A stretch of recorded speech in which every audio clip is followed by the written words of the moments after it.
राधे राधे। सतगुरुदेव भगवान की जय। लीला पुरुषोत्तम भगवान श्री कृष्ण कथा भाग 2 देवताओं द्वारा गर्भस्थ भगवान कृष्ण की स्तुति को आगे बढ़ाते हुए। कृष्ण तथा योग माया भाई तथा बहन परम शक्तिमान तथा परम शक्ति के रूप में प्रकट हुए। यद्यपि शक्तिमान तथा शक्ति में कोई स्पष्ट अंतर नहीं है, तथापि शक्ति सदैव ही शक्तिमान के अधीन रहती है। जो लोग भौतिकवादी है वे शक्ति के उपासक है, किंतु जो अध्यात्मवादी है वे शक्तिमान के पूजक है। कृष्ण परम शक्तिमान है और भौतिक जगत में दुर्गा परम शक्ति है। वास्तव में वैदिक संस्कृति में लोग शक्तिमान तथा शक्ति दोनों ही की पूजा करते हैं। विष्णु तथा देवी के ऐसे लाखों मंदिर होंगे और कहीं कहीं तो इन दोनों की एक साथ पूजा की जाती है। शक्ति दुर्गा अथवा कृष्ण की बहिरंगा शक्ति के उपासकों को सरलतापूर्वक सभी प्रकार की भौतिक सफलताएं प्राप्त हो सकती हैं, किंतु यदि कोई आध्यात्मिक दृष्टि से ऊपर उठना चाहता है उसे श्री कृष्ण चेतना के अनुसार शक्तिमान की पूजा करनी चाहिए। भगवान ने योग माया से यह भी घोषित कर दिया कि उनका पूर्णांश अनंत या शेष देवकी के गर्भ में स्थित है। रोहिणी के गर्भ में बलपूर्वक ले जाए जाने के कारण वे संकर्षण कहलाएंगे और वे समस्त देवी शक्ति या बल के स्रोत होंगे, जिसके द्वारा लोग जीवन का सर्वोच्च आनंद, जिसे रमण कहते हैं, प्राप्त कर सकेंगे। अतः पूर्णांश अनंत अपने अवतार के पश्चात संकर्षण या बलराम नाम से प्रसिद्ध होंगे।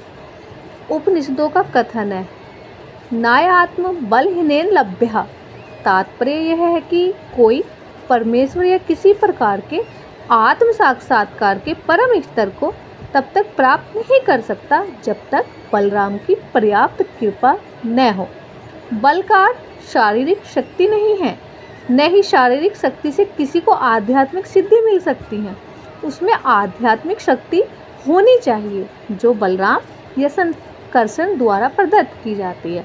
अनंत या शेष उस शक्ति का स्रोत है जो समस्त लोगों को उनकी विविध स्थितियों में धारण किए रहती है। भौतिक रूप से धारण करने की यह शक्ति गुरुत्वाकर्षण कहलाती है, किंतु वास्तव में यह संकर्षण शक्ति का ही प्रदर्शन है। बलराम या संकर्षण आध्यात्मिक शक्ति या आदि गुरु हैं। अतः भगवान नित्यानंद प्रभु जो बलराम के अवतार भी हैं, आदि गुरु हैं और गुरु भगवान बलराम का प्रतिनिधि होता है जो आध्यात्मिक शक्ति प्रदान करता है। चैतन्य चरितामृत में इसकी पुष्टि की गई है कि गुरु कृष्ण की कृपा का प्रकट्य है।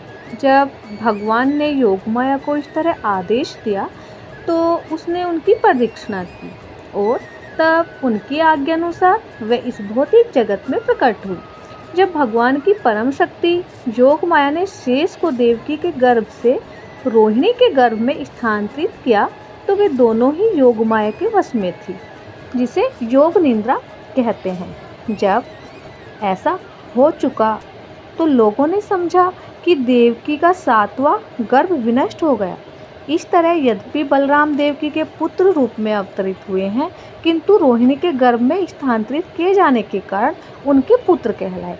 इस व्यवस्था के बाद अपने निष्काम भक्तों की रक्षा करने के लिए सदैव तत्पर रहने वाले भगवान श्री कृष्ण अपनी पूर्ण अचिंत्य शक्तियों द्वारा संपूर्ण सृष्टि के स्वामी के रूप में वसुदेव के मन में प्रवेश किया। इस प्रसंग में यह ज्ञातव्य हो चुका है कि भगवान कृष्ण पहले वासुदेव के निष्काम हृदय में प्रविष्ट हुए और तत्पश्चात देवकी के हृदय में स्थानांतरित हुए। वे देवकी के गर्भ में वीर्य द्वारा स्थापित नहीं हुए थे। भगवान अपनी अचिंत्य शक्ति से किसी रूप में प्रकट हो सकते हैं। उनके लिए ये अनिवार्य नहीं है कि वे स्त्री के गर्भ में वीर्य क्षेपण की सामान्य विधि द्वारा ही प्रकट हो। राधे राधे। आप सभी को दंडवत प्रणाम। ये प्रसंग यहीं विराम करते हुए कल आगे।